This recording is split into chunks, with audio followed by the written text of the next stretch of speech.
But you don't know this virus. It's new, it's different. It mutates and goes in different directions with a different strain of itself. So whether I'm present or absent, the Executive Council of the Nation of Islam must call our scientists. Come and let's sit down. Our virologists, our epidemiologists, those of us who know the science. We cannot let them bring anything to us that we don't dissect.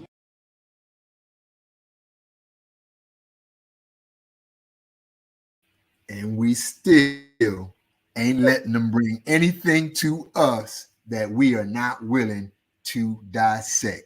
Because we love it. That's it. That was it, Brother Lau. And by the way, I was frozen at some point and probably still am frozen. Who knows?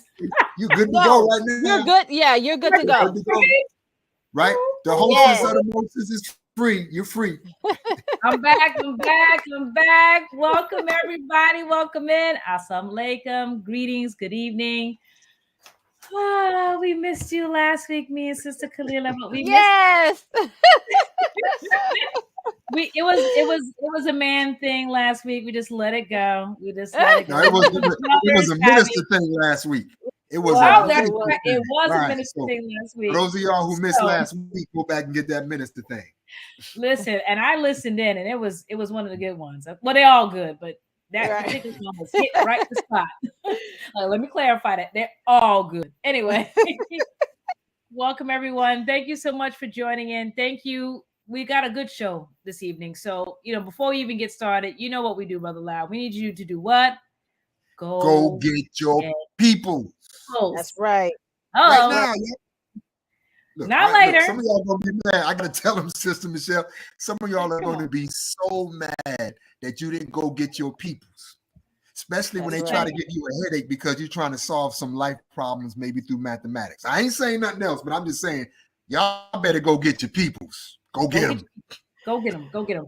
And then like and share. Okay, like and share. We're on Facebook because you see us, right? Okay, we live on Facebook, and then we on YouTube too. So if they don't like Facebook, they can see us on YouTube. So like and share. You'll save a life. You may save your own, right? It's really all about life-giving information, and that's what we try to do every Thursday, is bring you something that'll feed your spirit and soul and your mind, and again, save your life in so many different ways. So I am your sister Michelle.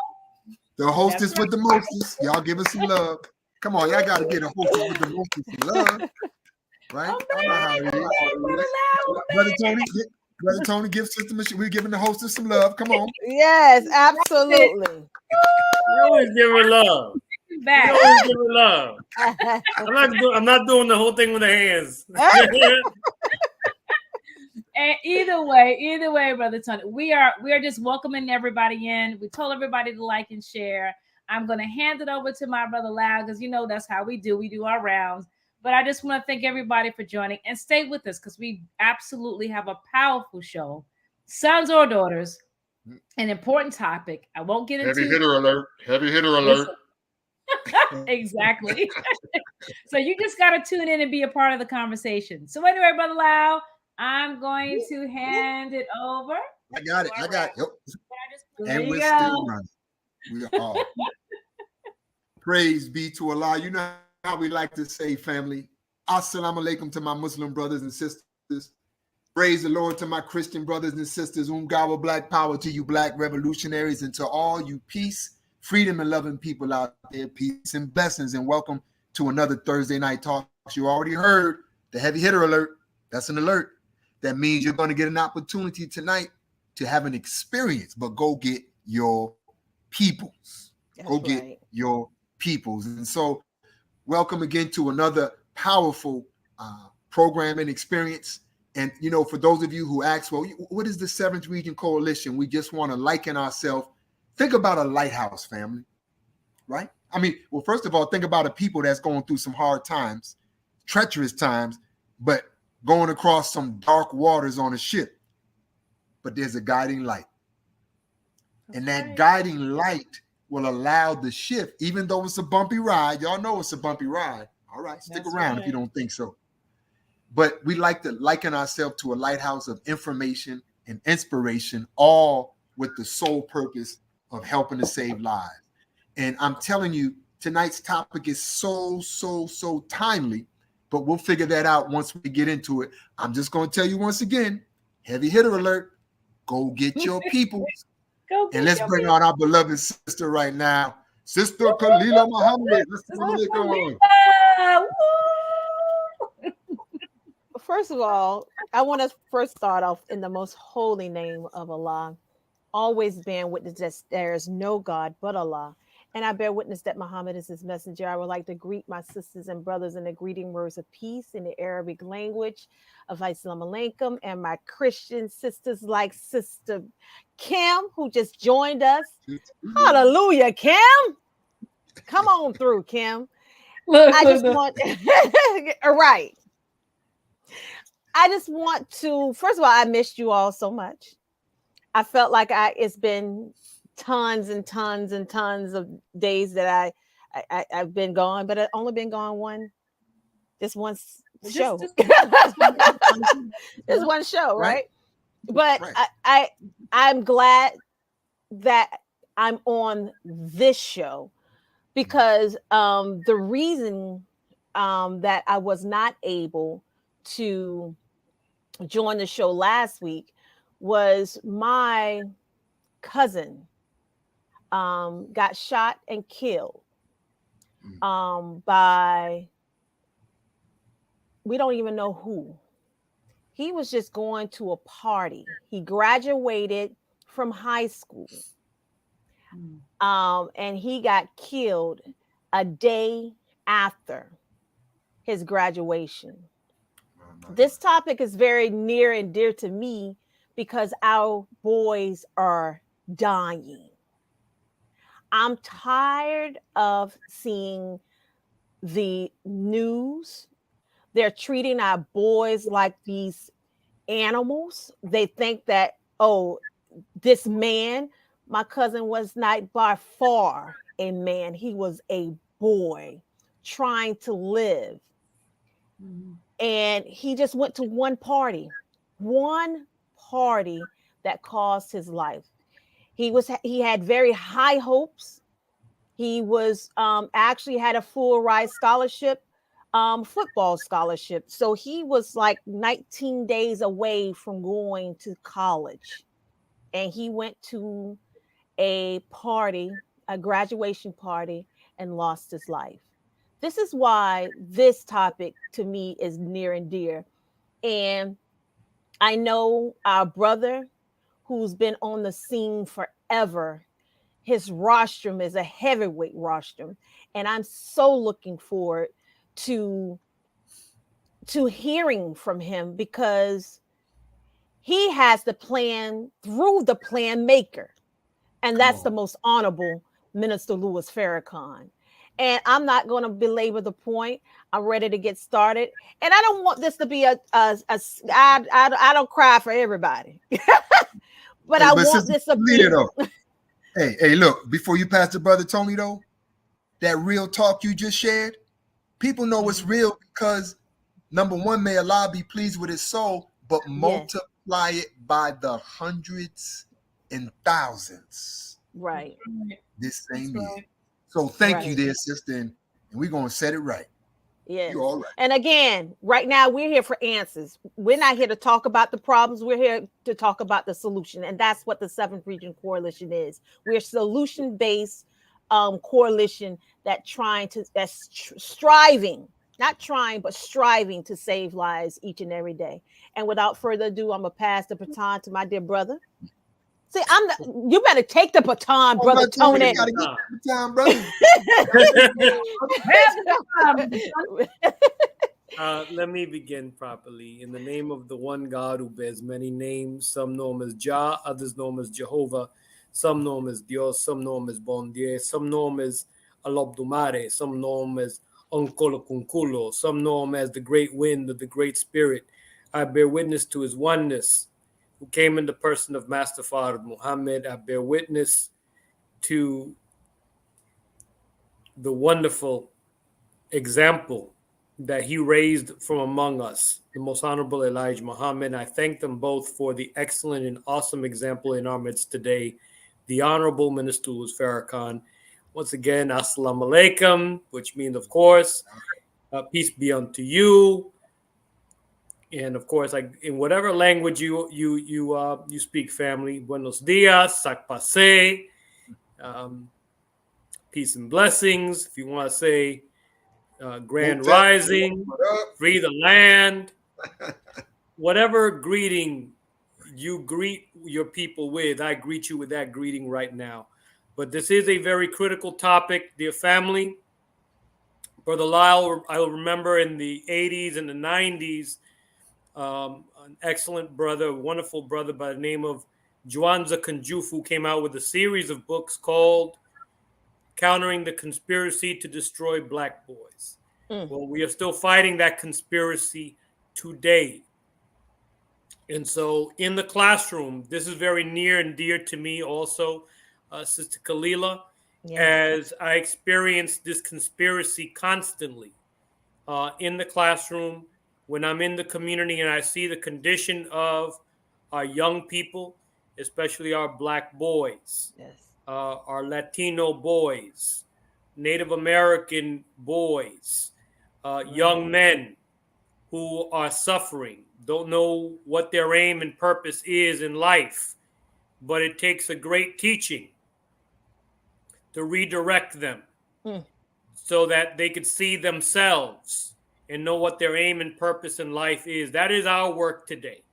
And as a member of the 7th Region Coalition to Help Save Lives, as a member of the Nation of Islam, I'm very thankful to Allah to participate in this mission to help redirect our young people and redirect our people into a teaching that is meant to save lives. I thank Allah for our student regional minister, Student Minister Patrick Muhammad, who has brought us together on this mission under the direction of the Honorable Minister Louis Farrakhan. So I'm just gonna pause it right there, Brother Lyle and Sister Michelle. All right, but hey, we pausing it, but the rest of y'all better not be pausing it. You better go and That's get right. your people. Do they see the title? Do they see the title up here?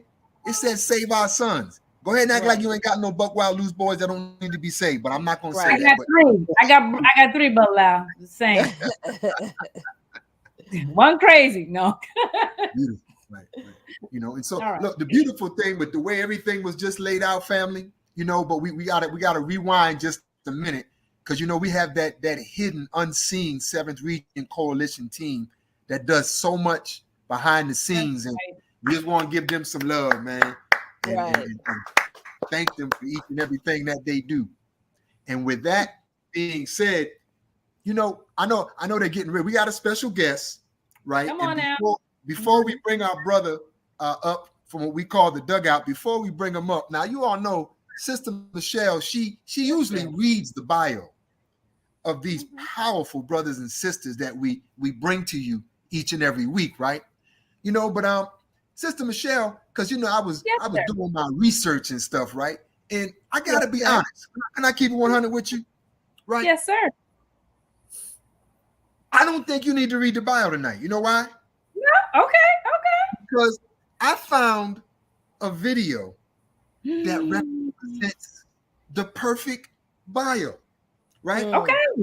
Brother might get mad at this, right? Because I got to be real with you, right? And it's not a lot of people can basically speak clearly their own bio. But I guess it's as easy as mathematics to this brother we're about to bring before you. And so what I'd like to do is introduction first by way of, yes, you heard it right here historically. First of all, reading his own bio, all right? You know, there's all kinds of doctors, right? There's all kinds of doctors, right or wrong. Right. Yes, sir. You're right. You're right. You even got a Dr. J in basketball, right? That's you got all these other kind of doctors. That's right. But we have the math doctor. And so for those of you, did you all hear those words we just put together? Math doctor.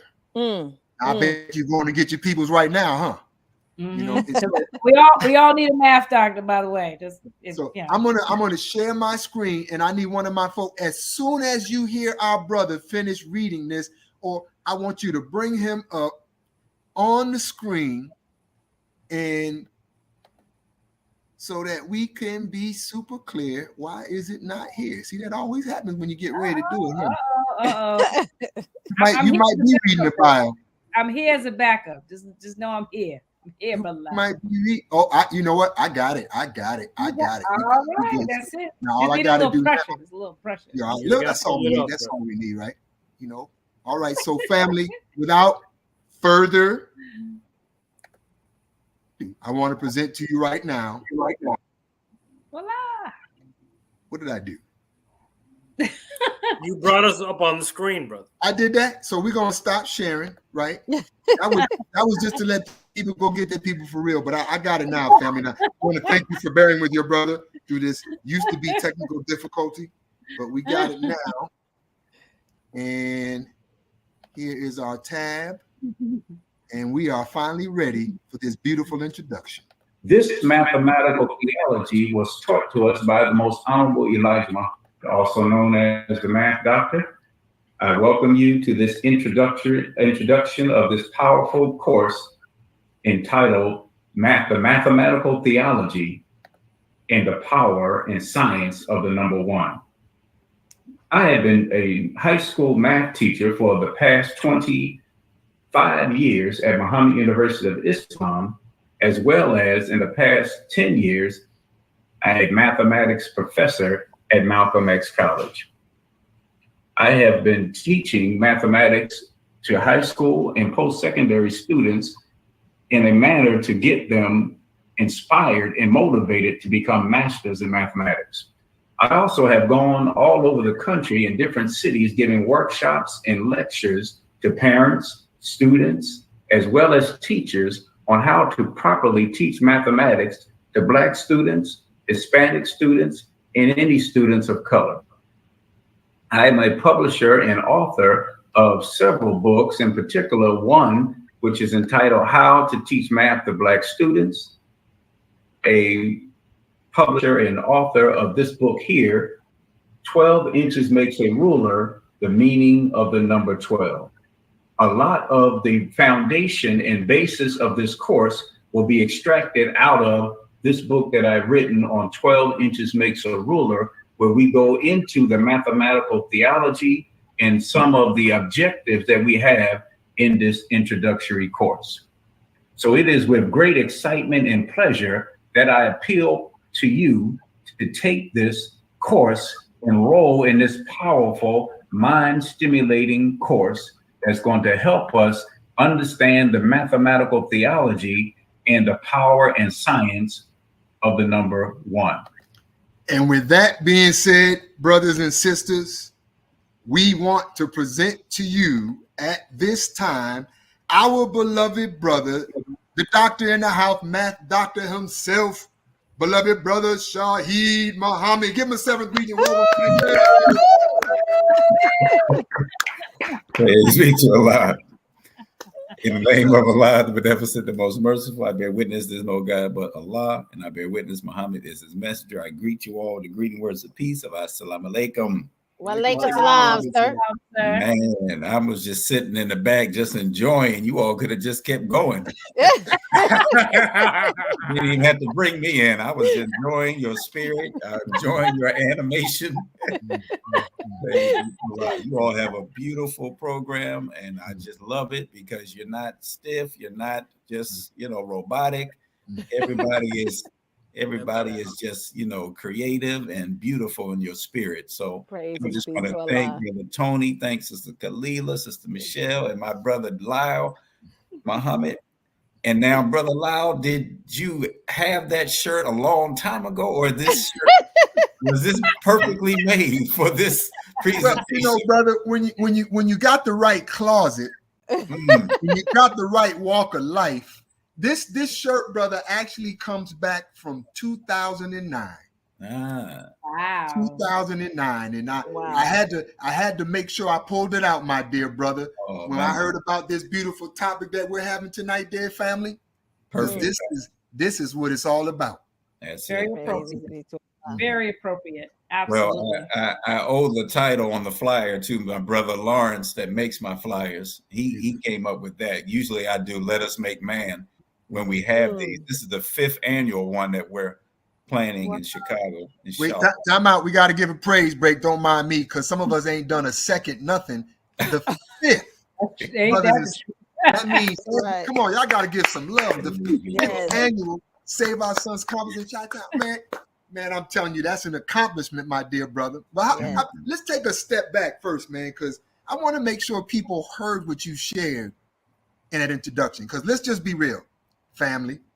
How often y'all out there hear about genius and black folk in mathematics in the same breath? You know, and so I would imagine, Doctor, that there's some other young boys and girls out there who might have had some similar life experiences that you had that kind of led you on that path. Can you just kind of tell us a little bit about yourself and how you actually not just got interested into the study of mathematics, but mastering it? Well, I definitely have to stop you there because I am nowhere near a master. That's what all masters say. That's right, brother. Right, like I'm not a master, but I'm giving you actual facts. Yes, sir. Let me first start by saying the title Math Doctor definitely does not mean I think I'm supreme in mathematics. It's a service title. So you got the rug doctor, you got the car doctor, you got the computer doctor, and they all perform a service. So just as a doctor and a physician heal others, I put it on myself as a mission to heal our people, one, and the whole planet in general in terms of math literacy. So and competency. So that's where the Math Doctor title came from. But I originally wanted to be an astronaut. Really? Okay. Yeah, I wanted to be. I love sci-fi. I love space. But somebody told me that I would have to go into the Air Force, and I wasn't having any of that.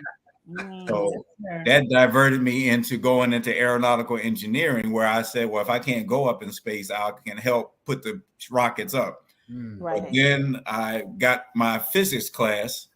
My first day, and the Asian professor was speaking, and I was totally lost. So I punked out and dropped the class. So, and then that led me back into, I don't know where the desire came from. I had a high school algebra teacher that I kind of liked, not necessarily the way he was teaching, but I just kind of liked the role of being a teacher and explaining and helping people to learn. So that put me back after those two careers were smashed. I went back to being a math teacher. But the desire to, one, help my people in math, the desire to really understand math and appreciate it did not come until I got into the teachings of the Honorable Elijah Muhammad deeply in the mathematical theology of the Honorable Elijah Muhammad's teachings, and that the teachings are based in astronomy and in mathematics. And because of our beloved mother, Tainetta Muhammad, may Allah be pleased with her, she would go into mathematics so deeply when she taught the teachers at Muhammad University that she just inspired me to even more want to master mathematics and want to see our people master it. So I have to give credit to the Honorable Elijah Muhammad and the Honorable Minister Louis Farrakhan, Master Fard Muhammad, for these teachings, because the teachings is what gave me the catalyst to want to help our people in math and appreciate what mathematics, the power of it is in the first place. So that pretty much is a little synopsis. But I was on my way in 1989 to Ohio. I got accepted at a high school in Ohio. They were going to put me up in an apartment. I was just about to be a nice uppity Negro. That was my goal right at that point. But I put my application in at Muhammad University of Islam with the thought, I know no way in the world are they going to hire me. They probably got teachers like Mother Tainetta in Chicago. because I'm from Philadelphia originally, so Right. Oh yes, number 12. So I was like, never saw the minister close up. No, never saw anybody, high in the nation close up. And I was like, no, ain't no way in the world they're going to hire me to be a teacher at Muhammad University of Islam. But Sister Shelby, my beloved sister, called me around the time that I graduated, and she said the minister said to hire you over the phone. And I was done. Wow. So that was in 1989, and that started my mission and my journey in teaching our children in mathematics. And I found after a few years of teaching that the students just loved my class. They just loved the teaching. They just loved the way I taught the mathematics. And so that inspired me to write the book, How to Teach Math to Black Students. That inspired me from there to make the videos, and which inspired me to make the DVDs where we are right now. And I just got every Savior's Day, parents coming up with their children running up, hugging me, talking about, you the math doctor. So it's just been a blessing. Yes, go ahead. If I could bear witness to how wonderful you teach, my brother, because you helped enhance my teaching skills. The year that I attended the first education conference in Chicago, the following school year, I was teaching math. Right. And so one very valuable lesson that you taught was no matter what the subject is, right, the student has to be able to see himself and herself in what is being taught. Yeah. Brother Tony, what did you say? I don't have my headset, but my speaker just went down. Can you repeat? The student must what? For those that tune in every week, they'll know that Brother Lyle does that every week. I said that that the student must always see themselves in what is being taught, no matter what the subject is. And math is included in that. And so I'm very thankful to you, Brother Shahi. I'm very thankful to Allah for you in helping hone and sharpen my own teaching skills. I didn't know I was going to be teaching math that school year, but just paying attention to how you teach, my brother, that really helped me. I have a question, Brother Shaheed, and I think this is important. I used to work for an SES program in the Bronx, and it was targeting a lot of Sister Michelle. Is that a singer, entertainer, songwriter, SES, or what? It's a supplemental educational program for children. All right. Because some people like me, what I'm saying, I gotta speak up for the brothers. It's a supplemental program for children, but what it was geared towards our children, our African American children and Latino children. Either way, what I learned, and the question I'm gonna gear this towards you is that the type of teachers that they were bringing in were very unique because they used a different method with us on how to teach English and math. It was more kinetic. I think it's what they call it. I think kinetic, if I can remember what it was. But they showed a significant difference. Their reviews went into the Harvard Review because of the way they taught. I want you to talk just a little about we learn different. And the way things are set up in the public school system is not really meant, or it's not really helping us to be able to advance. It's a hindrance in a sense. But can you talk the difference between how you teach the children? Like I said, they use different types of things that the children can touch and feel, to connect with, to be able to learn, opposed to, what they're doing in the school system, because I'm sure both worlds, but there was a significant difference on how we were taught that they got the results that they wanted to get for for grants and funding and things like that. Definitely. Well, really, like I say in my book, even though the book title is How to Teach Math to Black Students, really the methods and strategies that I lay out are for any student, because all students they want to be seen in the curriculum. All students want a teacher to have enthusiasm, to be animated, to appreciate and love the subject. Right. It's crazy to say that you want the student to love the mathematics and you don't love it yourself. And it's right. You are an elementary school teacher and you have to teach math, but you really don't want to teach math. It's going to show to the students. So all students, from the white perspective all the way to the original man, the black man and woman, we want those basic principles of it from a teacher. But I add humor, I add games, I add real life experiences, I add real life applications, because most of them have a bad history of mathematics with bad teachers that just did not explain to them, why do I need to learn this? Right. So the Honorable Elijah Muhammad teaches us the greatest question I ask out of what, when, where, how, and why is why. So the teacher has to show, with a subject like mathematics, you have to show them why they need to learn it. So I start in every lesson, I'm trying to pull out some real life example in sports, in music, in nature, in food, and whatever, music. I have to take what they like and marry it with the math curriculum. And then they're more inspired and motivated to want to learn it. But if you tell them you need to learn math so you can count your money, I mean, that's old, antiquated. You can't get in 2022. These students are too sophisticated. They too computerized. They got everything at their hand and at their disposal. You can't come with that old school curriculum and old school way of teaching. Yeah. So as the technology increases and amplifies and edifies, the teaching methods have to do the same. So we have to be real with the students, and we have to try to tap into what they like, what they know, and their experiences, and then marry that with the mathematics.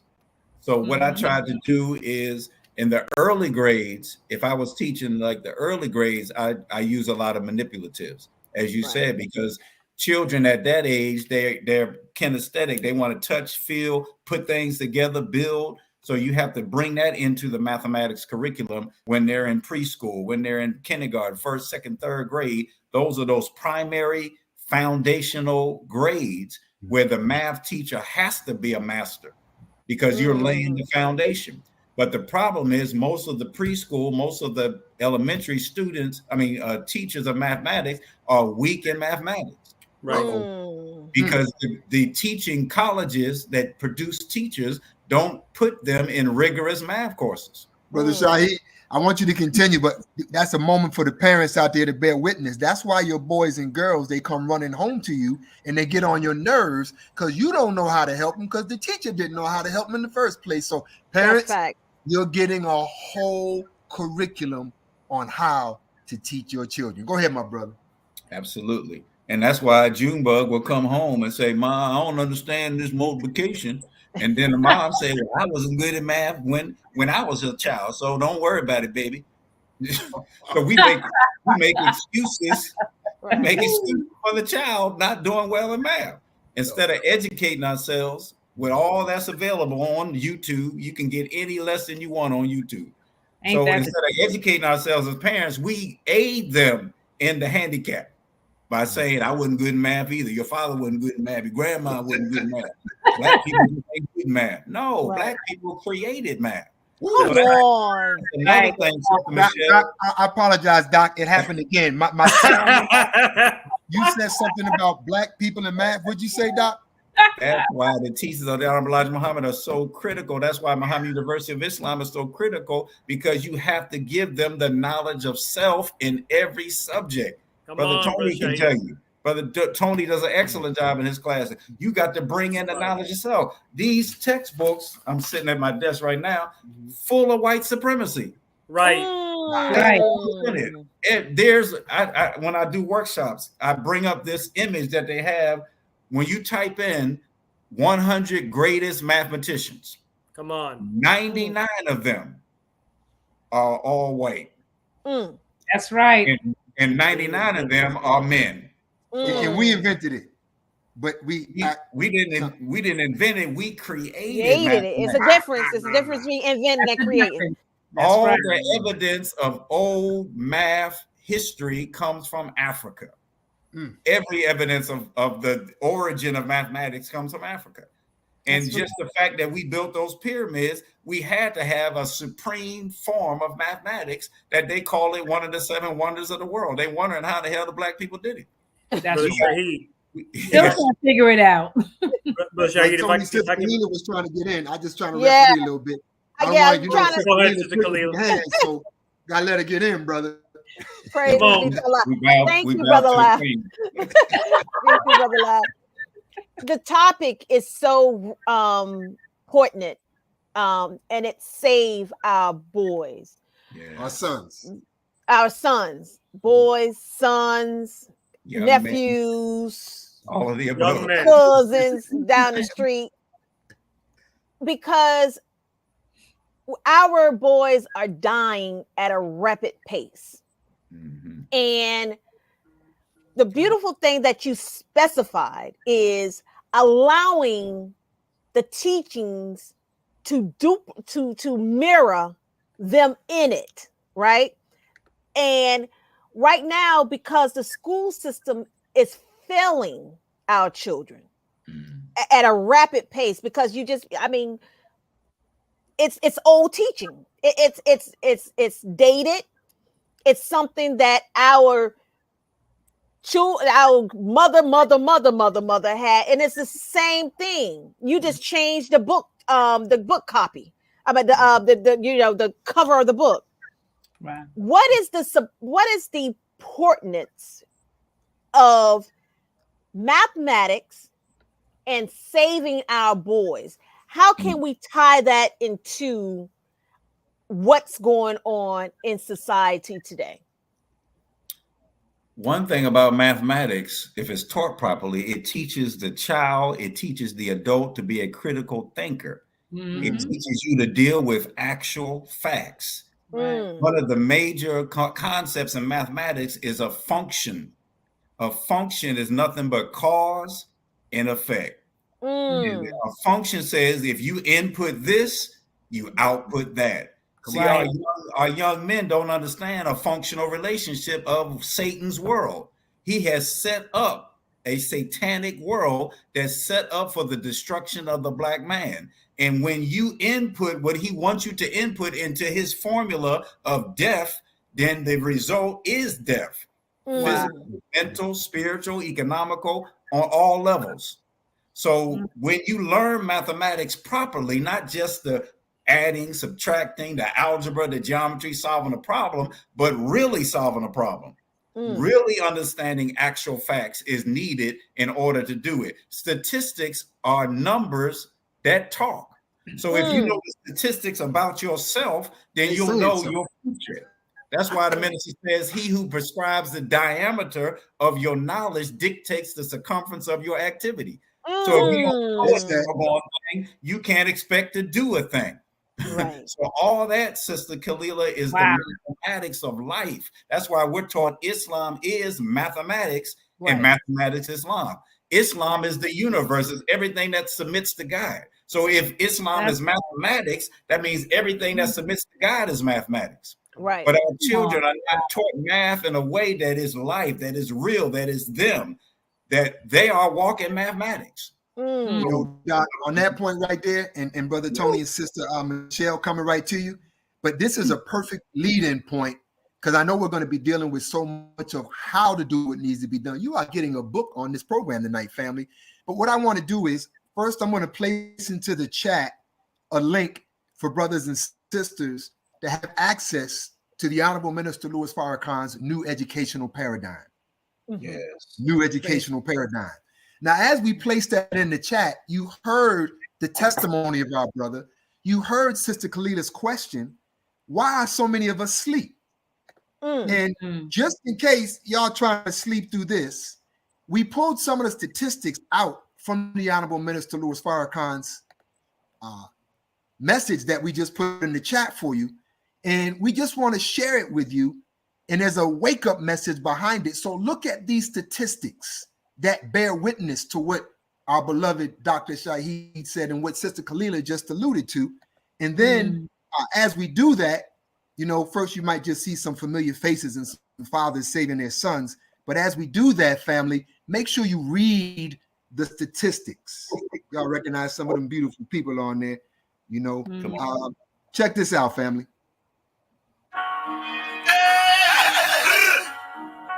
Wake up, wake up. You've got the power.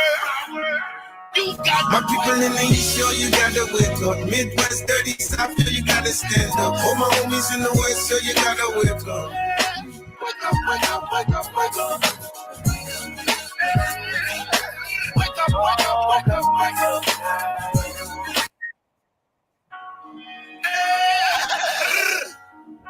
Wake up, wake up. You got the power. My people in the East, yo, you gotta wake up. Midwest, dirty South, yo, you gotta stand up. All my homies in the West, yo, you gotta wake up. Wake up, wake up, wake up, wake up. Wake up, family. Wow. Wake up. Wake up. Absolutely. Wake So up.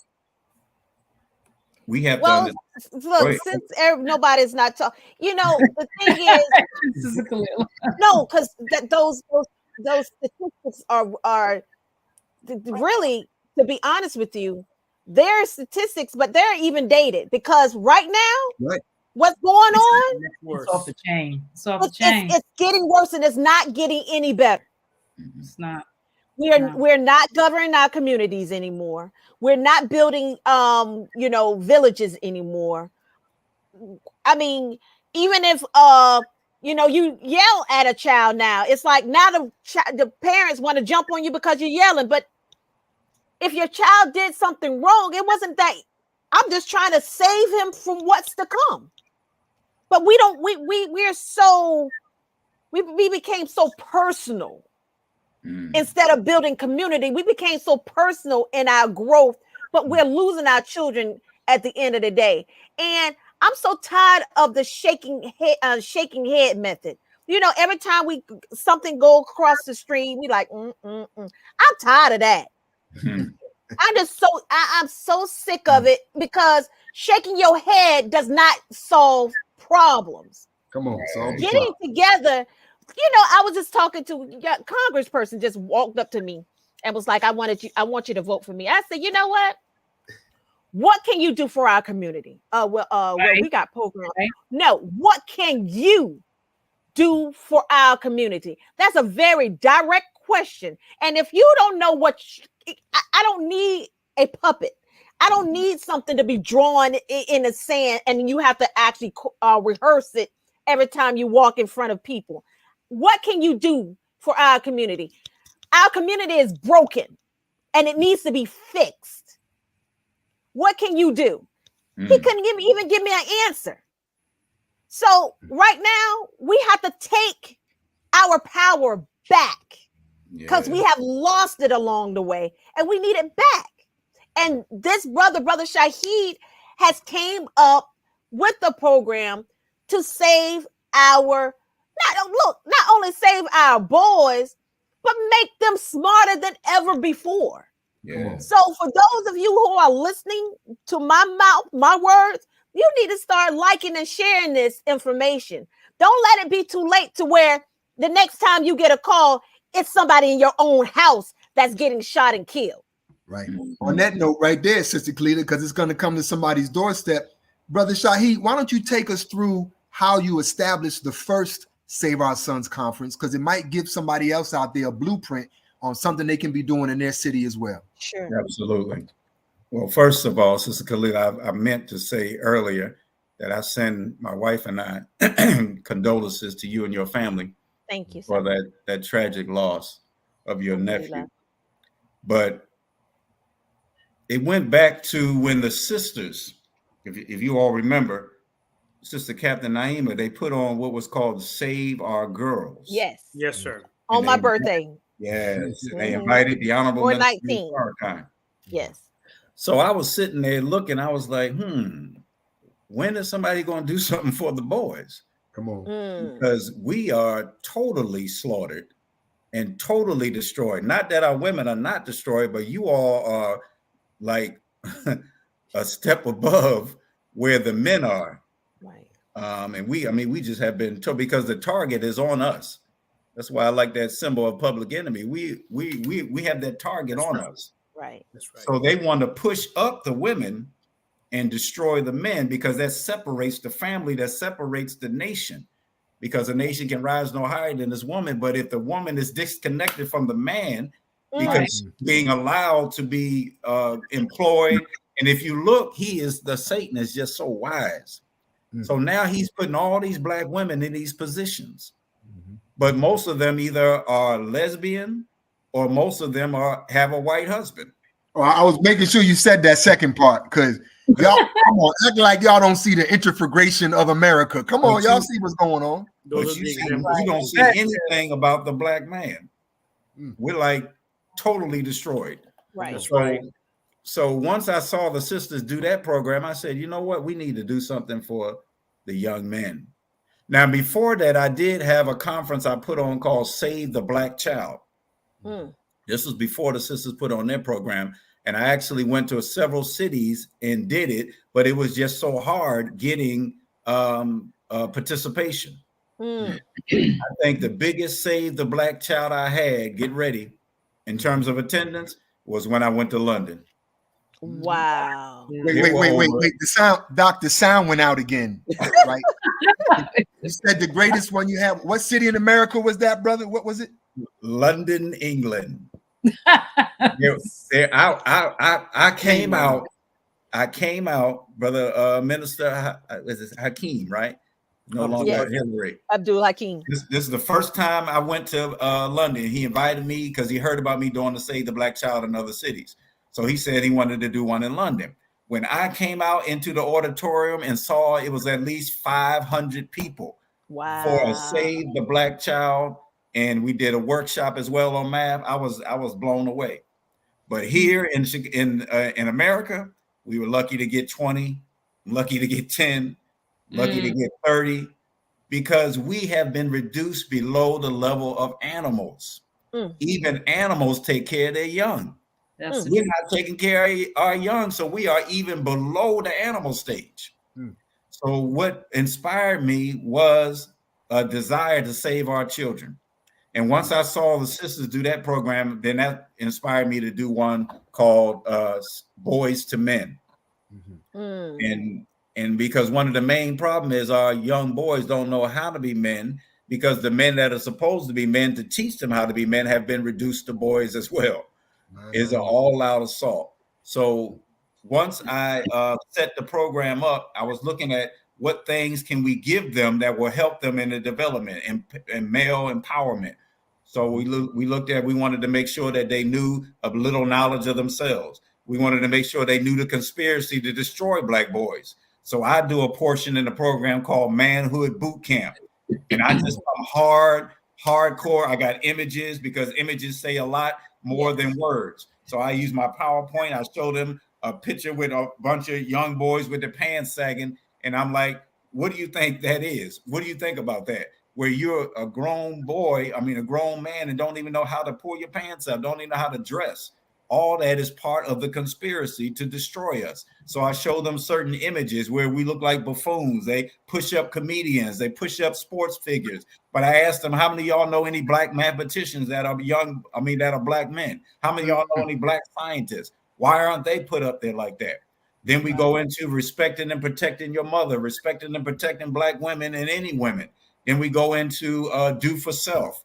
We talk about that. We give them workshops on how to do for self. So I invite some of the brothers that may be a barber, some of the brothers that may be in landscaping, some of the brothers that are in farming, agriculture. So they get a choice of what they want to be, and they can see that you don't have to wait till you go to college to start making money on a legal way and a righteous way, that you can start now doing for self. And then we have a self-defense martial arts seminar, because I teach them you got to be able to protect your sisters, protect your mothers, because people are stone crazy out here today. It's a jungle out here, as you all know. So then we have conscious edutainment, because they like hip hop, but I try to bring in Entertainment. I've been trying to get Brother Tony to come down because he does rap. So that's just a portion of what we do. We also do conflict resolution. We ask the men that come if they would volunteer to be mentors of the young boys, because a lot of them have no fathers in the picture at all. So we ask them to adopt a young boy and, just take them out, even if it's just once a month, twice a month, whatever you can do. Call them, talk to them, be there to counsel them. Because I don't want the conference just to be, we talk, they leave, and it's over. We want them to get something sound on the ground that they can use immediately in their life and begin to make a transformation for the better. So that's what inspired me. We were blessed the second year because I asked the minister to speak. I asked the minister to speak at the Boys to Men conference. This was shortly after the sisters did theirs, but he wasn't available. So I was kind of jealous. So then the next year, I presented it to him again, and I got the call back from his administrative assistant. He will do it, and I was just blown away. So the second annual one, we were able to have the man of God speak on that program. And Chicago is just the main places that I've had it, but we've done one in St. Louis, we've done one in Indianapolis, we've done one in Philadelphia, my hometown, and a couple other cities we tried to bring the Boys to Men conference to. So I tell you what we get ready to do, Brother Shaheed. We don't gamble up here, but we about to bump up the stakes real quick. Come on. Bump up the stakes, right? Because we know the God that we serve is so mighty once it gets put in this atmosphere. So it sounds like, from what I hear you saying and what you've already done and what I've known that others have done across this country, that it's time for a national conference. Absolutely.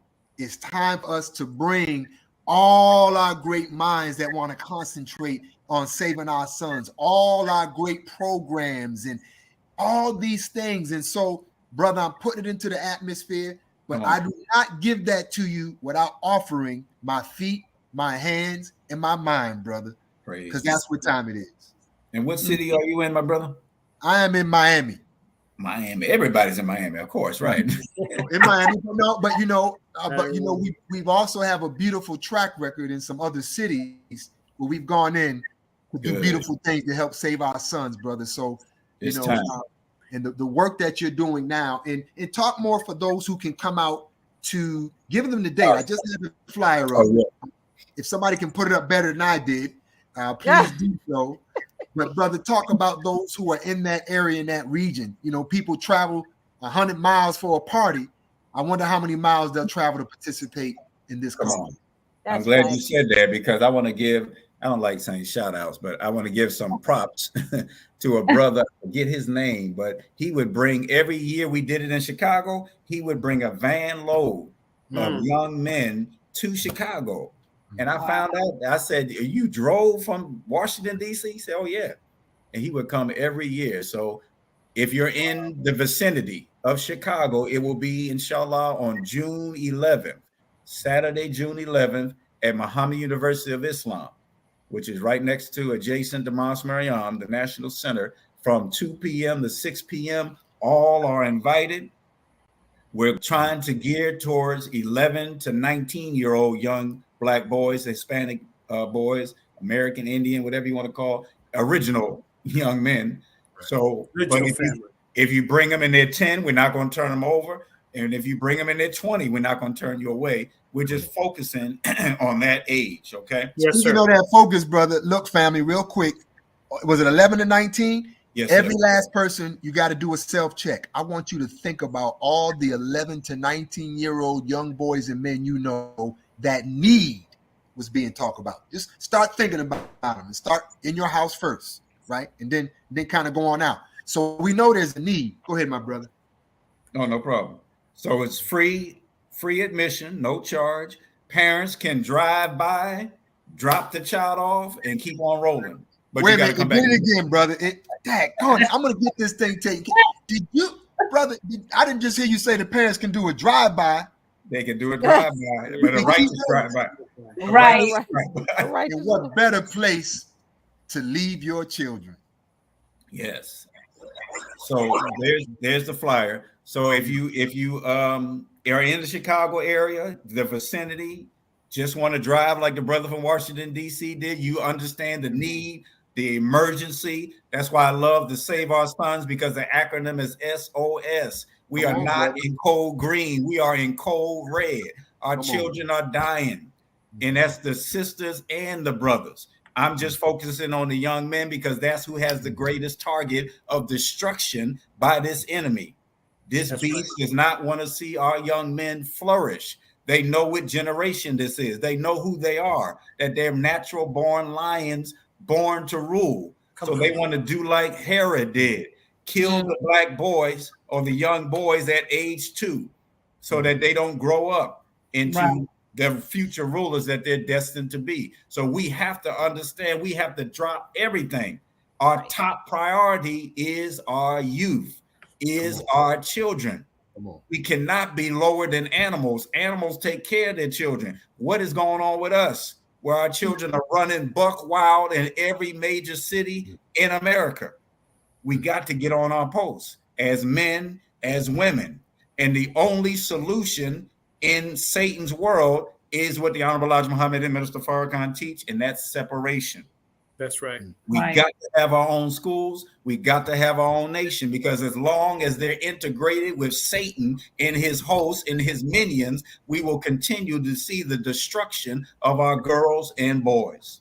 Yes, sir. If you're in the area that we're going to have, hopefully, inshallah, Brother Minister Ishmael is going to speak on the spiritual aspect. We're going to have a workshop on respecting and protecting the Black woman and women in particular, squashing the beef, career and vocational information, manhood boot camp, where we're going to give them the basics of what it is to be a man. That is not about your muscles. It's not about holding an AK-47. It's not about pimping women. To be a man is to have knowledge, wisdom, understanding, to be a protector, a maintainer, have self-discipline. These are some of the things that they're going to get principles at this conference. And it's let me ask you this, brother Shaheed. Well, since they're gonna get all that, and I know, we're gonna talk business right now. I know how we are in America when it comes to business. If I was in another city and I just heard everything you just said, would you mind if I kind of borrowed and used that black print to do something in my city or somebody else that's in another city? How would you feel about that, brother? I would love to get on the plane and fly to your city and help you put it on. I wanted to take this on the road, but once the pandemic hit, then we had to, quarantine. But we're back out with the help of Allah, even though the pandemic is not gone, but we're just going to keep going because the mission doesn't stop. And we just got to keep up prayer and keep how to eat to live in our bodies so that we can fight it if we get it. But if you're in another city and you can't make it to Chicago and you want to put on a Save Our Sons, Let Us Make Man, Boys to Men conference, then all you got to do is contact me. You can contact this beautiful bunch of believers with this beautiful program, and they can get in touch with me and we can make it happen. All we need is a place, some flyers, and some committed people, and then people that we will have to present. And we don't just have men present. I love that. So if sisters have something, like when I did one in Delaware, we had a sister who was a scientist. She presented to the young men. So it's not just, even though it's boys to men, if the presenters have something to give and they're sisters, we don't hold back. We let the sisters come and speak to the brothers as well. So if you can get the place, you want to do it, all you got to do is email me at maafdr12@gmail.com. Somebody drop it in the chat. Drop it like it's hot. Because it is. Brother Shaheed, I have a question. Now.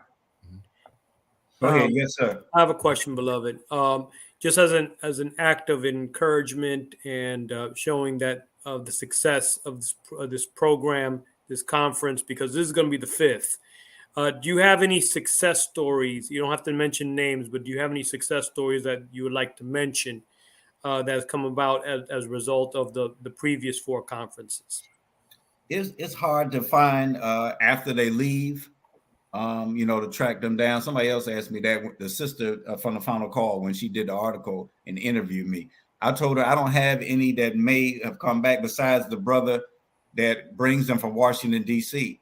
And he told me he just loves the response of the youth that he brings. That is, they really love coming, and that's why he brings them and travels that far, because they love the conference. So, and we also get we have them fill out a survey at the end, and most, if not all, of the responses were positive, much needed, glad they came. So they're getting it. But in terms of a comeback success story, I don't have any per se that I know of. But the positive. Go ahead. That's the rate change, brother. Yes, sir. Because there is a way to turn not just the concept, but to turn the summit into an actual community-based movement. That's exactly what I was thinking, Brother Lau. Yeah. You know, and that I'm gonna wink at you, brother, because guess what? That black print is already done too. So I look forward to connecting with you. So we can make that happen. Go ahead, Sister Michelle. I was gonna say, I think this is very important because I know when I first went to college, I got so, it's like you're contagious when you start to learn about our history.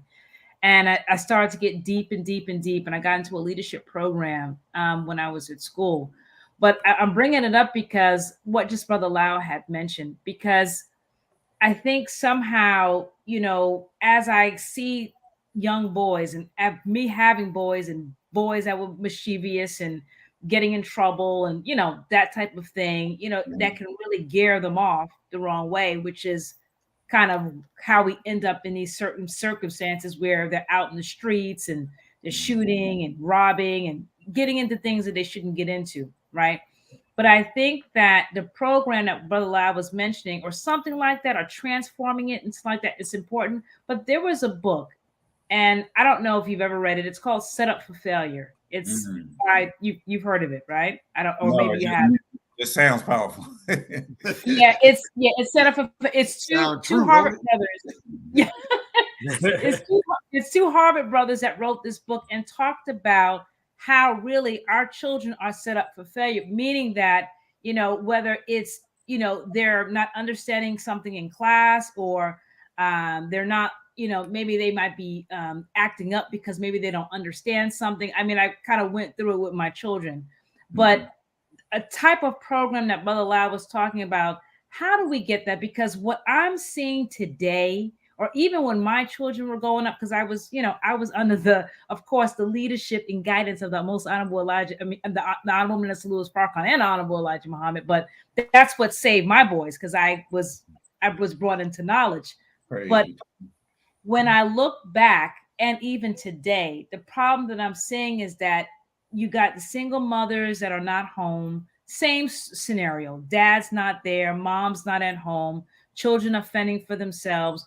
We know that they need to be saved. We know what the problem is. We've got some types of different programs and different things, but how do we create something that's cemented and really start to do something to change? Because,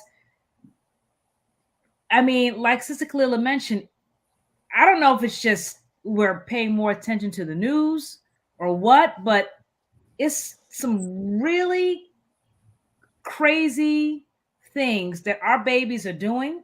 We're not even talking about what's happening to them, but just what they're doing. What right? they're engaged in. I'm sorry. I just need to interject.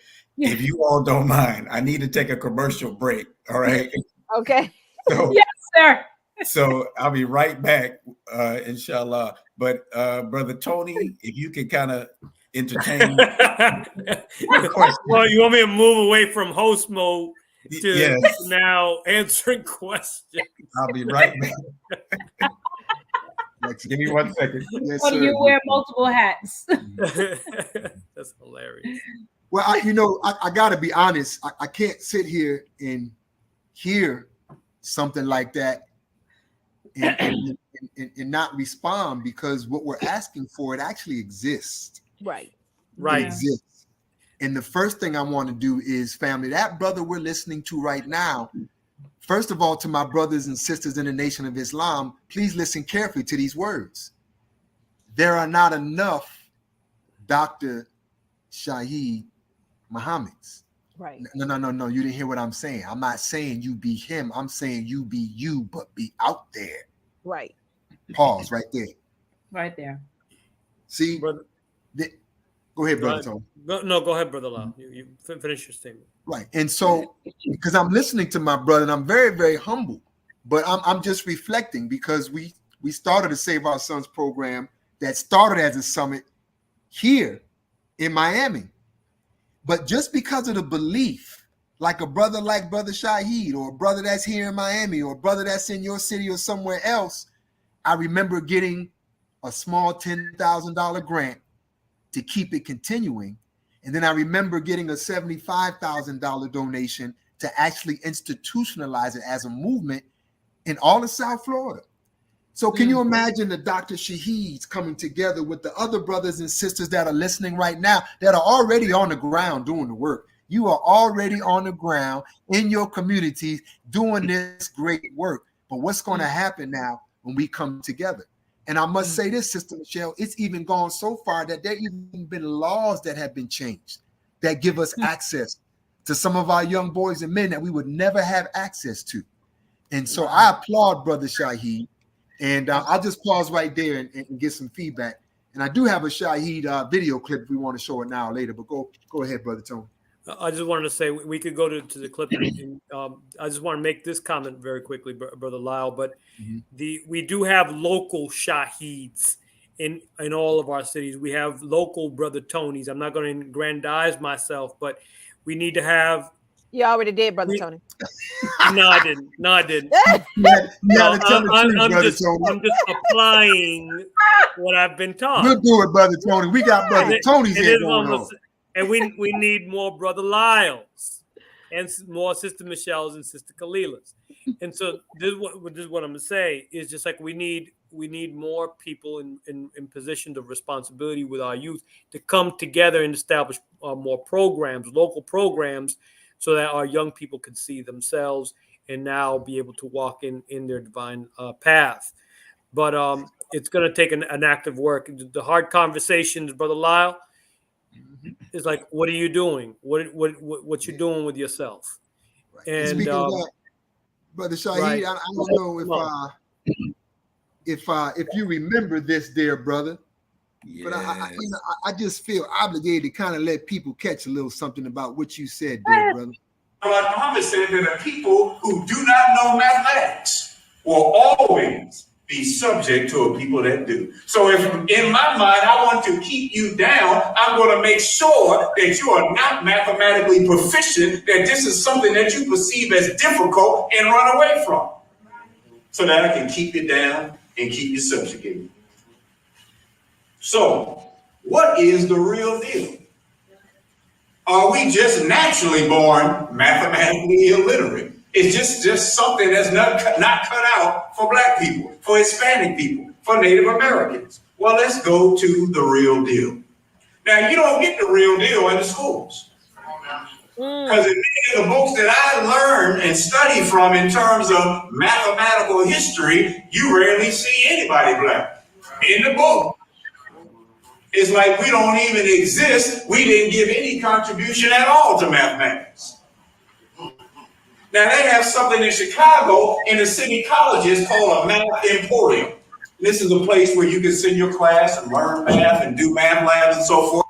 Now, I'm pausing it there for a particular reason, family. I need y'all to hear me out. I want to give something away to our audience. Uh-oh.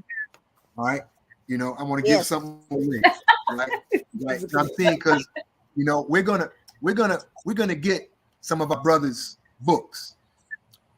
But now, if you were paying attention to that clip, who can tell us what that emporium in Chicago? Because brother mentioned it on the show tonight. He mentioned it on the show tonight.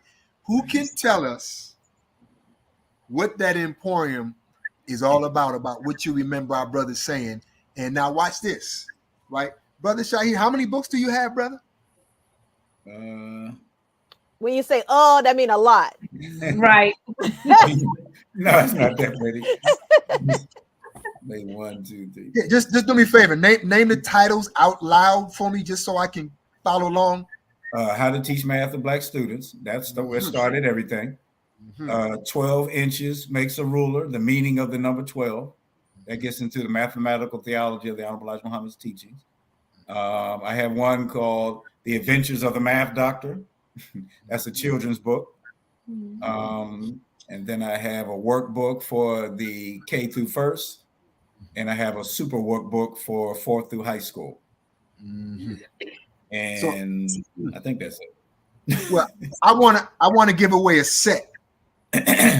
Right? Y'all listen, audience, right? You got to work for it now. Because our brother spoke clearly about it. So what I want to do, right, real quick, and I'll replay it later, but I want to come back to you, Doc, and any closing remarks you all want to make. I'll play it again, but the math doctor talked about this emporium, and it had a specific thing that he mentioned in terms of Black folk and mathematics. It was very specific. All right. And so with that, I'm going to pause, and I'm going to let any closing questions or remarks you all want to let our brother or share with him. I do. Yeah, I do. But just before we close, Brother Shaheed, and I struggle with this with my youngest son.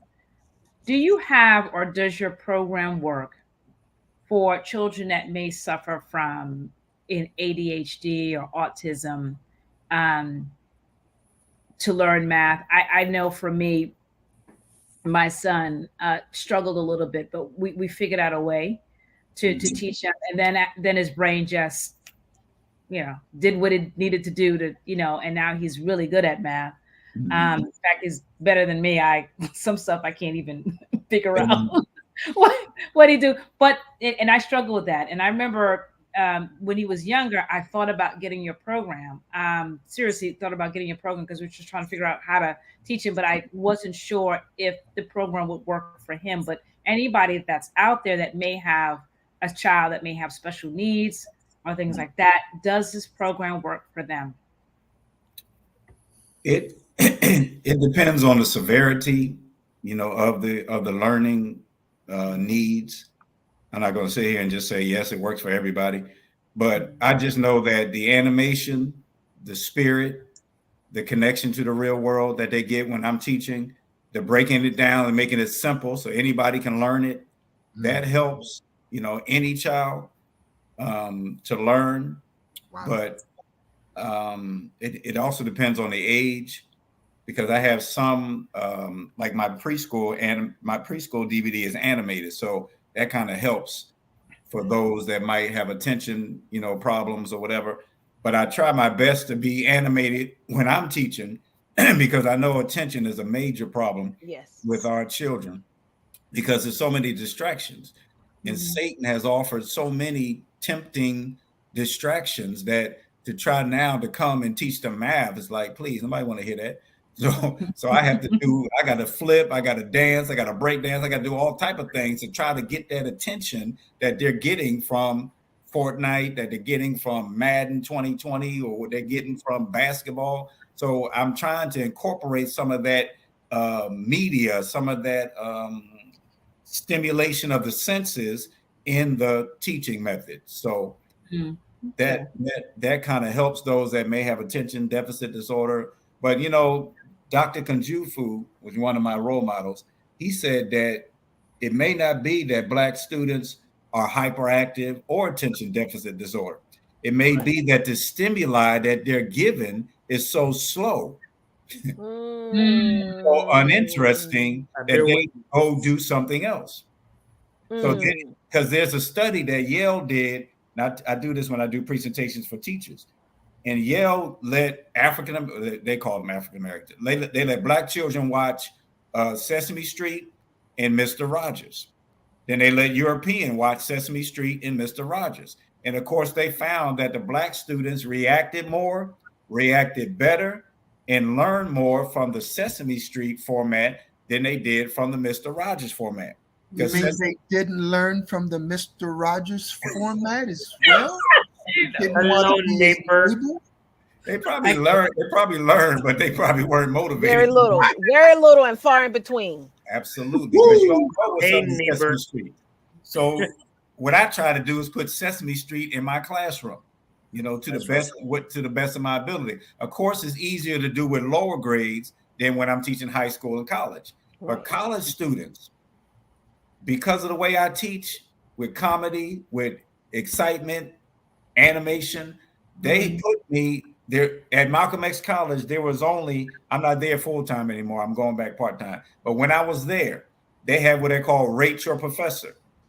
And a 5 was like a perfect score. I think it was me and maybe one other teacher that were the only teachers that got a 5. And when I would get my student evaluations, greatest teacher ever. I wish I had you in elementary school. You made my year. I hated math until I got your class. And I just knew that was Allah who blessed me with an ability to teach and help students learn. I have a brother he came from Africa. He said that, you know, he had his children. He raised his children on my videos. And they in college now. He said they're doing well in math and so forth. So those are the rewards that I get, because I don't get monetary awards. I tell my students, I said, there's these rappers that are making all this money, and then there's me. I'm slinging DVDs, but ain't nobody. I'm not slinging DVDs to the point where I'm riding a Range Rover. You know what I mean? It's not like that.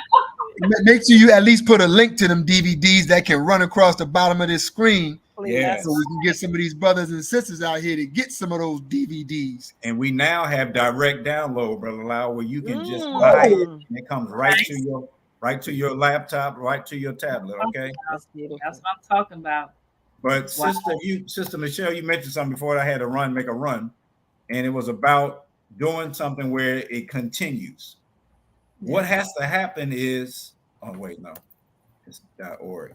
What has to happen is parents have to be awakened, because the teachers can do as much as we can do. Brother Tony will tell you this as well. We can do as much as we can do in a little time slot that we have. And I have less time than Brother Tony, because at MUI, the brothers go from 8 to 12, and then they're gone. The sisters go from 12 to 4. That's the way the Honorable Elijah Muhammad wanted to have it, because he wanted to keep the sexes separate, and he wanted us to be fast teachers, train them up quick and fast. They don't need to take 12 years to get this stuff. All right. But anyway, I got off on that. I was getting to something. So we only have them for a short amount of time. The parents have to be awakened. There has to be a parent revolution, and they have to become to see that we are in cold red. And if we don't get off our butts and get our children out of Satan's schools, then we're going to continue to have our children become Satan right before our eyes. That's right. My God. So the village is destroyed. They say there's a village raised a child, but the village is poisoned. The village has been decimated by Satan. The best thing that a parent can do is start that child young and teach that child all the subjects when they're young, and prepare a learning environment. Make your home a university, because the black boys, one of their main problems is they have an idle mind. An idle mind is Satan's playground and Satan's workshop, as you all know. So Satan's coming through the way Master Father Muhammad told the Honorable Elijah Muhammad he would come through the terror vision. He's coming through the video games. He's coming through in so many different areas that before it was just the TV, but now he's in the phone. He's on the computer games. He's everywhere. So if we as parents are not bodyguards for our children's minds, then we will never stop this destruction of our youth. Man, Doc, that was like you were Dr. J, because you slam dunked that one. and I want you to know, while you were gone, dear brother.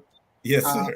We gave a shout out and a spiritual admonishment to all the beautiful brothers and sisters that are in mosque all across this country, in the world, who have what we have, but not outside those four walls. You go and take what you have to the community, and that's the wake-up call I want to give to those that are inside the four walls. And thank you for that, because that brought me to giving a salute to the big Shaheed. When I used to meet him at Savior's Day, I called him the big Shaheed, and that's our beloved Captain Shaheed. And it's just an honor to wear the same name as that beloved brother. because he was a street soldier, just like you said, all through Compton. They knew him. And I'm trying my best to help the minister by being out in the street, not talking in the mosque, but going out to save our people in the street, not just our youth, but our people in general. We got to, because our lessons tell us what is the duty of a civilized man or woman, to teach the uncivilized people who are savage. That's right. Civilization, righteousness, the knowledge of God, the knowledge of themselves, the science of everything in life, love, peace, and happiness. Come on. Brother Shaheed, what happens if we don't do that?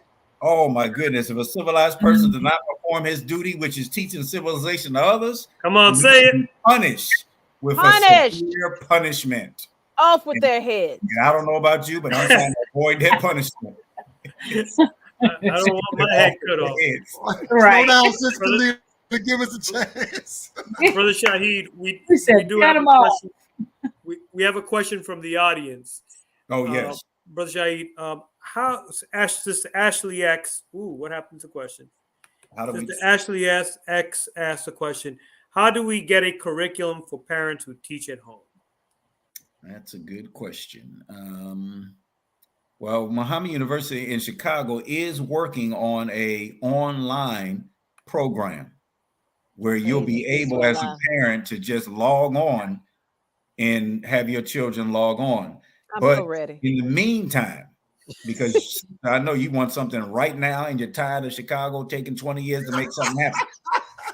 So we have a beloved sister out of Lexington, Kentucky, my beloved sister, Queen Sherry Muhammad, that put together Asiatic Minds. I also teach for them. So in the morning, 7 in the morning, from 7 to 8, so 7 to 9, I'm teaching Asiatic Mind students. Then I roll right into MUI Chicago. Somebody find that link. Find that link. Somebody find it.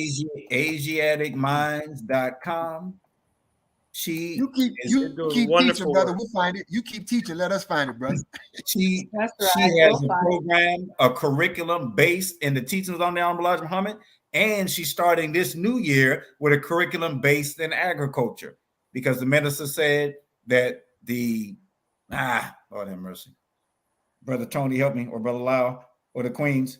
It's the land. The land is the key to the nation, something like that. But it's talking about the importance of farming.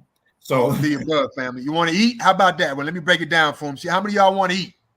All right, she's making a curriculum is based in the teachings, and also is going to be based in agriculture as well. So yes, sister, that you have curriculum there, and that should be able to help you. Okay. And you said Asiatic Minds? AsiaticMinds.com. I didn't press the button. My bad. You're doing wonderful work. There's another question, Brother Shaheed. What do you have for 4th and 5th grade math? Oh, we have stuff. We have stuff for the baby still in the womb. The animated preschool. You got a little bit for everybody. Yeah, we have a little bit for everybody. So if you go to the website, all the DVDs have a description, sister, and you'll be able to see what's for the 4th and 5th grade. Did we run that website, family, down the bottom? Yeah, it's right under my email. If I'm seeing what you all see. I see it. The man, while we're getting the website up, Brother Shaheed, I have a question. As I teach history, but I don't leave math out in the teaching of history. Yes. And I trip out other history teachers. The math teachers that are right next to my classroom, they're always tripping out as to the way that I teach history. I always reserve lessons on Pythagoras, who's really named, that was really, I believe, was an initiate name. That was not his original name. Did you say Pythagoras? I missed that. Pythagoras, which is not his real name. Okay. I believe it was an initiate name, and the real name that you pronounce it was Pythagoras, because he got his education in Egypt. Straight up. And he went back to Europe. He went back to Samos, and he went back to Southern Europe. And he started up a school, and an integral part of what he taught was mathematics. I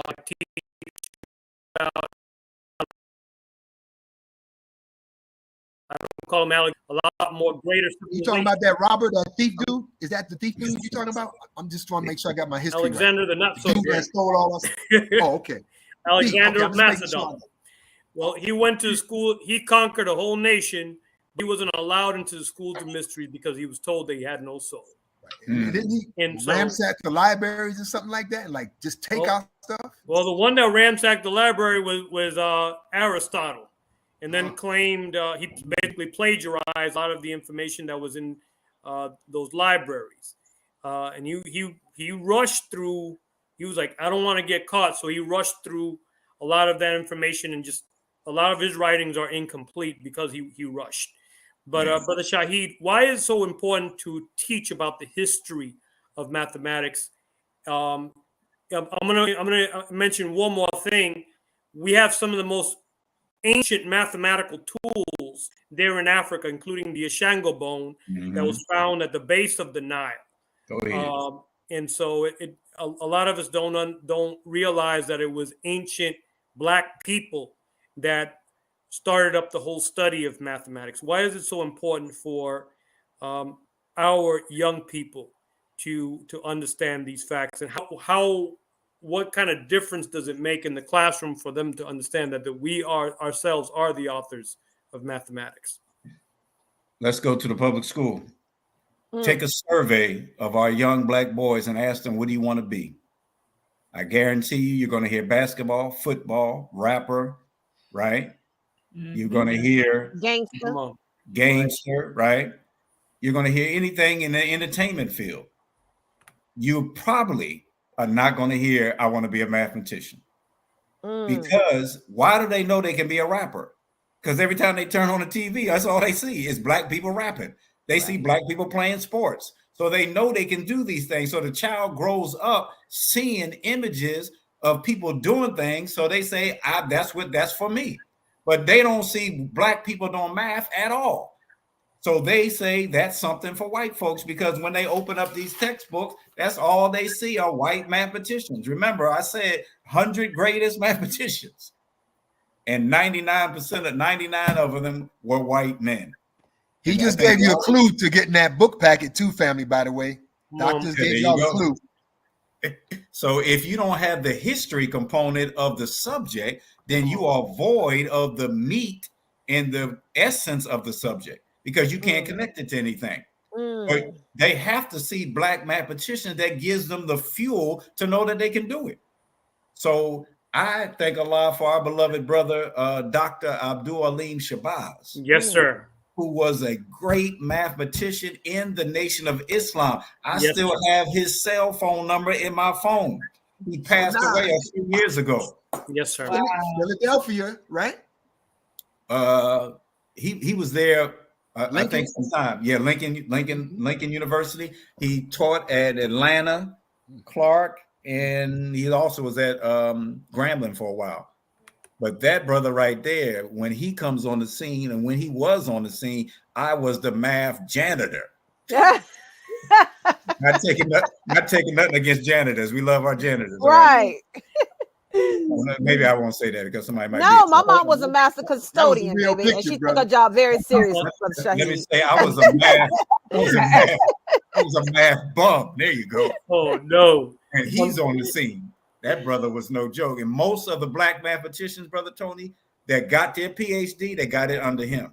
On that note, Brother Shahid, there is another question here. Do you have, Brother Tony? Don't forget, this plane is kind of like hovering right now, too. Absolutely. Yeah, and I got one question as well. Let me know what the time is. I don't know. So we have a question. Do you have something for college students? Oh, of course. All the DVDs that teach math are for college students as well. So we have algebra, we have algebra 2, we have geometry, we have word problems, we have pre-calc, we have trig. All that's open for the adults as well. All of them are for adults, except for maybe the animated preschool. But we even have a basic math that will give an adult that foundation that they might have missed. Add, subtract, multiply, divide, word problems. Beautiful. So yes, I don't gear it towards the children when I'm teaching, except for the lower levels. So yeah, the college students can grab something as well. Praise be to Allah. And you said adults too, right? Yeah. Adults, children, babies.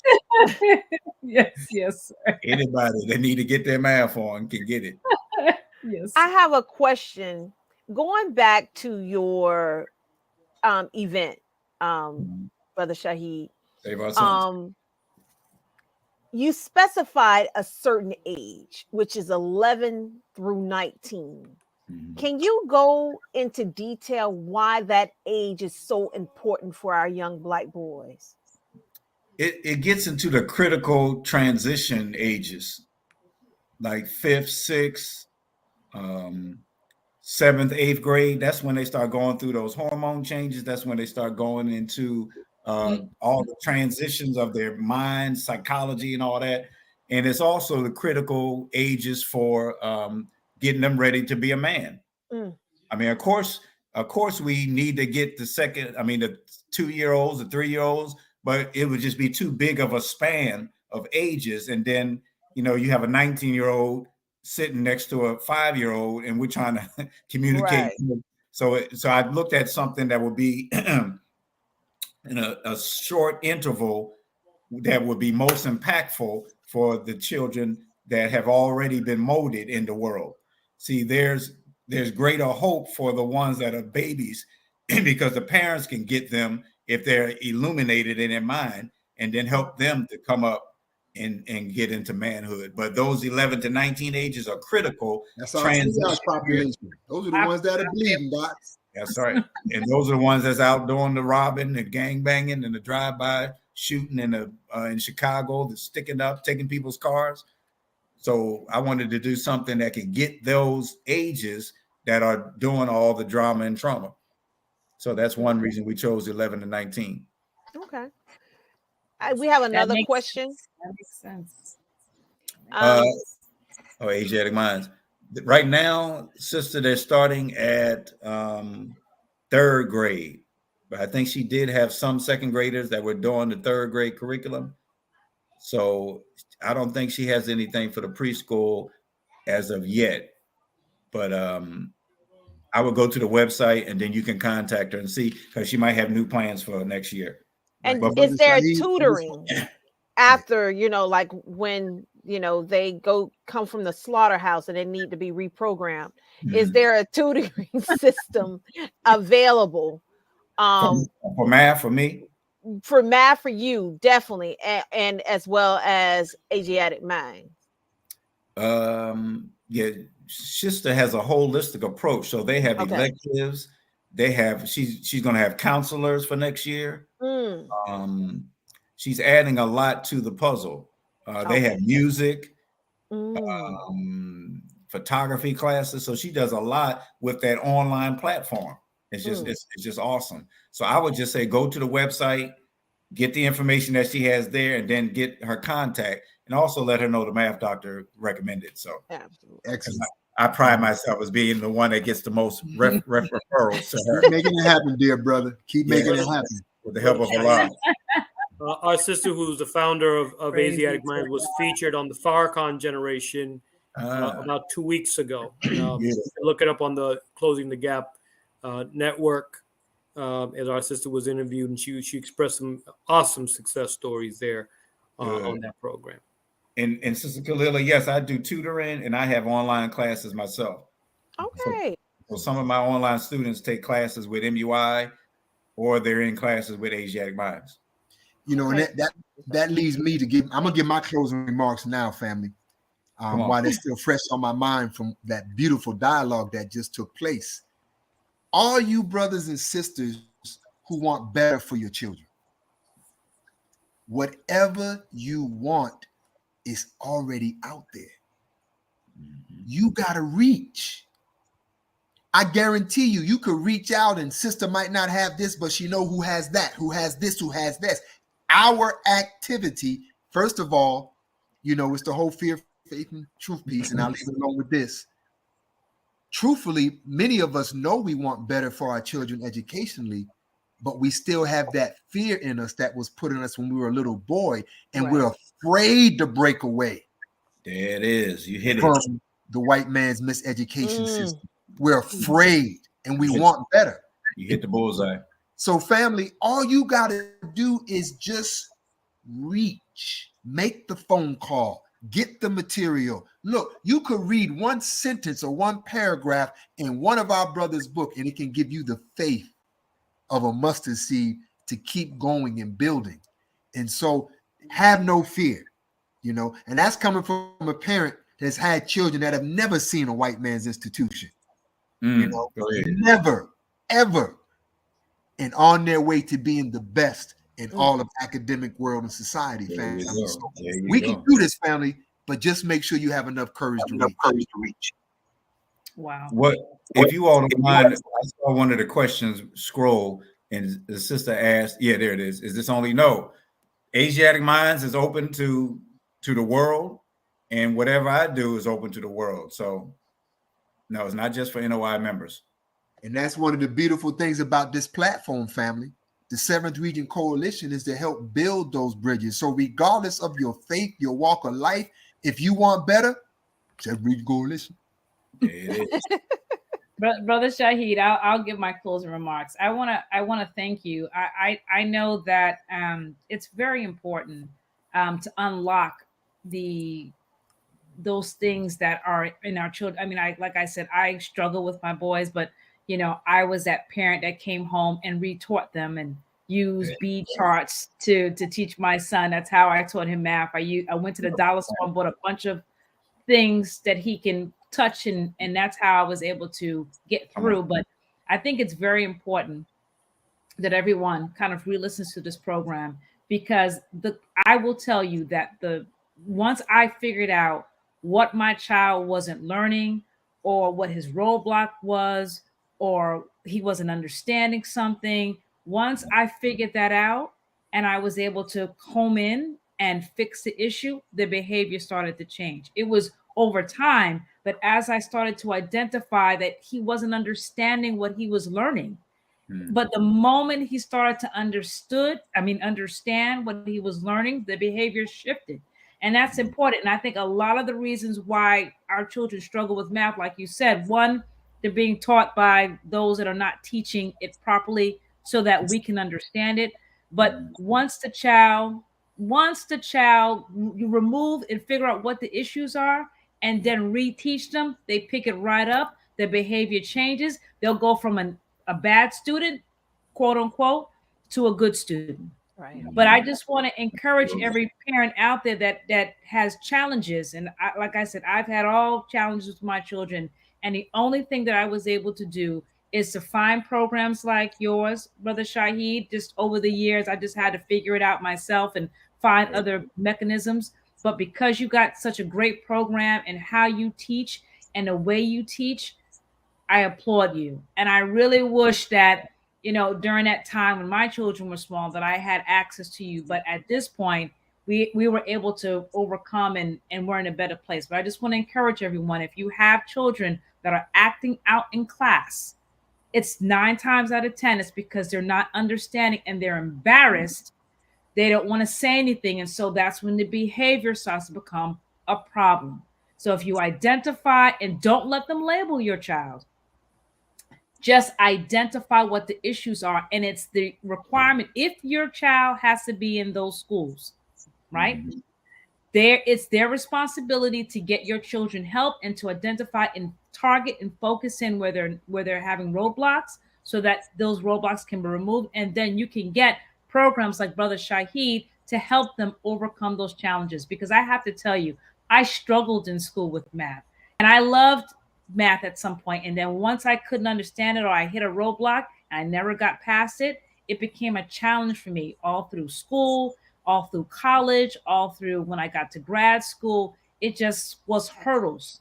And so I just want to say thank you so much. I hope everybody takes in this program that we had this evening. Go learn, go check out the websites, Brother Shahid's tutoring sessions, anything that you can do, because I think you made a great point now in my comment here, is that mathematics, it helps you to understand how to solve problems.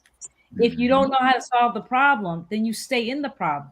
And that's we got a whole lot of those, don't we? Right, exactly. So I think once we learn how to do that critical thinking piece, it helps us to understand strategy, how to get out of things, how to make better decisions. in life about everything in your life. So I just wanted to say that it's critical. Please take advantage of it. Thank you, Brother Shahi, for being on the show. Looking forward to try staying connected with you somehow. And thank you. Thank you so much, Queen. And thank you for being a powerful parent. And Brother Lau and your Queen as well. We need more parents like that. And I'm sure, Sister Kalila, you didn't give any testimony, but I already know if you are a parent, you're a powerful one, and Brother Tony and your Queen. But I just wanted to quickly say this. I know it's hard, parents that are listening, and it's easier sometimes to put your children in the public school because you might be working. You're the only person in the household. But we have to understand we are in a state of emergency. You are better off taking that child out of the school, either homeschooling them, hooking them up with Asiatic minds, because the infiltration of Satan is all through the school. They are being taught about men that are supposed to be women. They're being taught about changing your body parts. They're being taught about, do you really think that you're a girl or could you be a boy? I mean, all that type of madness is going on in these schools. So they're not just getting educated academically, but they're getting poisoned into perversions of every aspect of Satan's mind. Every aspect of Satan's mind, fam. Every.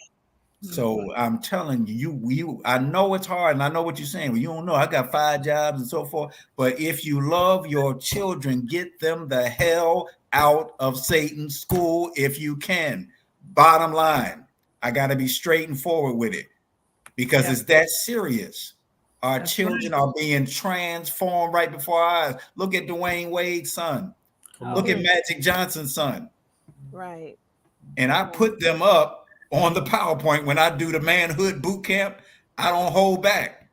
I let them know this ain't right. Right. You were born to be a lion, not a pussycat. Oh, now I gotta do it. I gotta do it, Doc. I gotta do it. I gotta do it. Every once in a while, we gotta shame our parents, brother.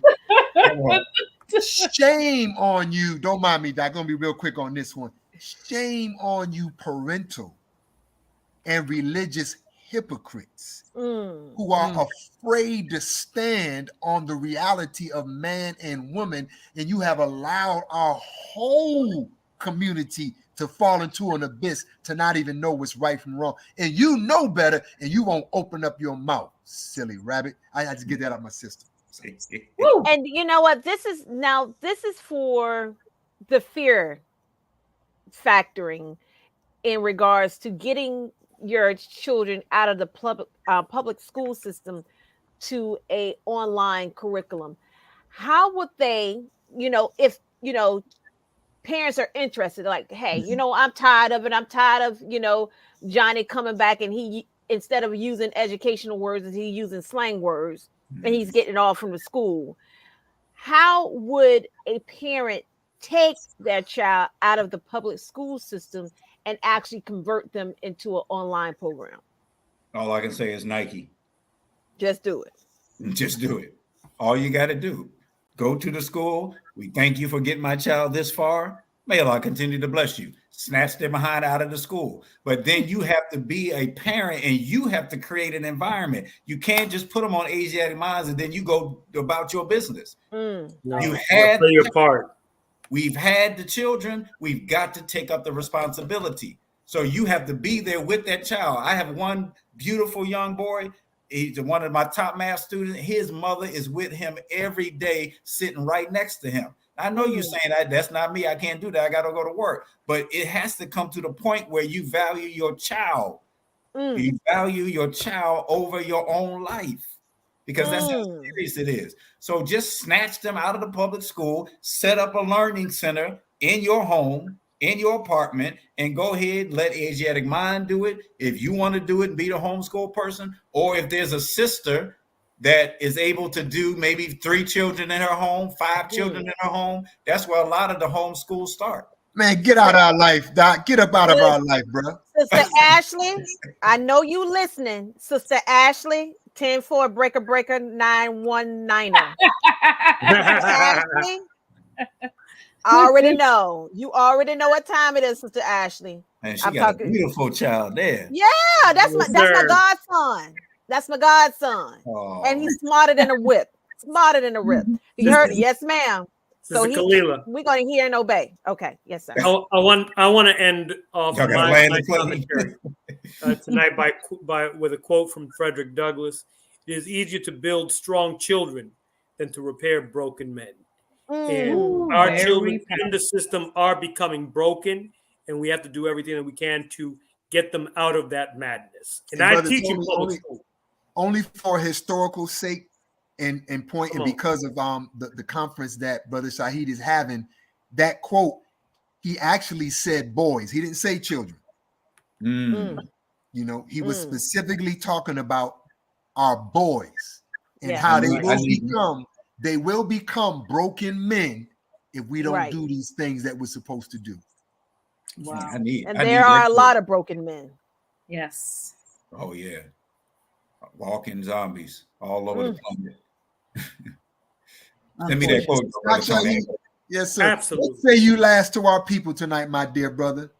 Man, I just want to thank you all for having this program. You all are part of the ministry of education. This is another form of education. May Allah bless you all, shower rewards on you all, protect you all and your family so you can continue to do this, because you're touching lives all over the planet, whoever's watching this, and this is a form of education, and it's a form of doing the mission, coming out of the mosque and going into the world. You're just doing it via, is this the Zoom? No, not Zoom, but whatever this via is. The new one, Zoom, StreamYard, your yard, my yard, wherever we are, my brother. Come on. Humble by Oh, and I see they put up Torchlight Academy or Torchlight. Which one was that? Another Elevated Spaces. Oh yes, Elevated Place. That's in New York.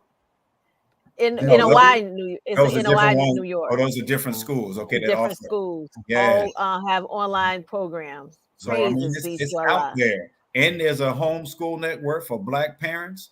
Just look it up on Google. That'll help you all that want to be parent. I mean, that want to be parent. That want to be homeschoolers. You said it right, brother. No, you said it right. That want to be parents. Yeah, we got to learn how to be a parent. Yeah, we got to learn how to be one. We need a parenting institution. But I'm not going to talk any longer because you all have been patient, and I don't want to be one that takes the time that you all supposed to have. So I just thank you all for the invitation. If you're in the area, please bring those young men to Chicago if you can get there at June 11th, 2 p.m. to 6 p.m. I'm telling you, they'll get something to help them in their development, help them be better boys, help them be better young men in your house, particularly if you're a mother and you don't have the father there. Bring them, and we'll do our best to give them something to get them on the road of respecting you, wanting to protect you, and honoring the mother, because that's what we're taught by the Honorable Elijah Muhammad and Minister Farrakhan. Thank you all. May Allah bless each and every one of you. Love y'all much. Bless you, my brother. Love you more. Look forward to bringing you here to Miami, sir. Oh yeah, looking forward to it. We got to make it happen. Save us. We got the shirt. Yes, sir. Gotta get my shirt. All right, family. Assalamu alaikum. Y'all take care. Sir. Oh, boy. I mean, we made all of our closing remarks, didn't we? I mean, we good. Good. What's the tree of the week, Brother La? Is it education? Tree of the week. Is it saving our? Look at that. Reading is functional. So read. Fundamental. How about that? Reading is both. It's functional and fundamental. Right. There you go. And keep in mind, let me explain why. Because reading is math. There are things that you have to develop in yourself that you have to read in order for you to solve a problem. A lot of us are not even picking up books. We'll pick up our phone before we'll pick up a book. That's right. That's true. Now they have made it, convenient in regards to audio books and so forth, and that is great. But to actually start moving these dorsifines in your brain, you have to start reading. You have to start educating yourself in order for you to educate your children. Sometimes our children don't come to us because we're not educated. I'm just being honest. Right. I done had a conversation with my daughter. Oh, that's not what the teacher said. I said, let me tell you.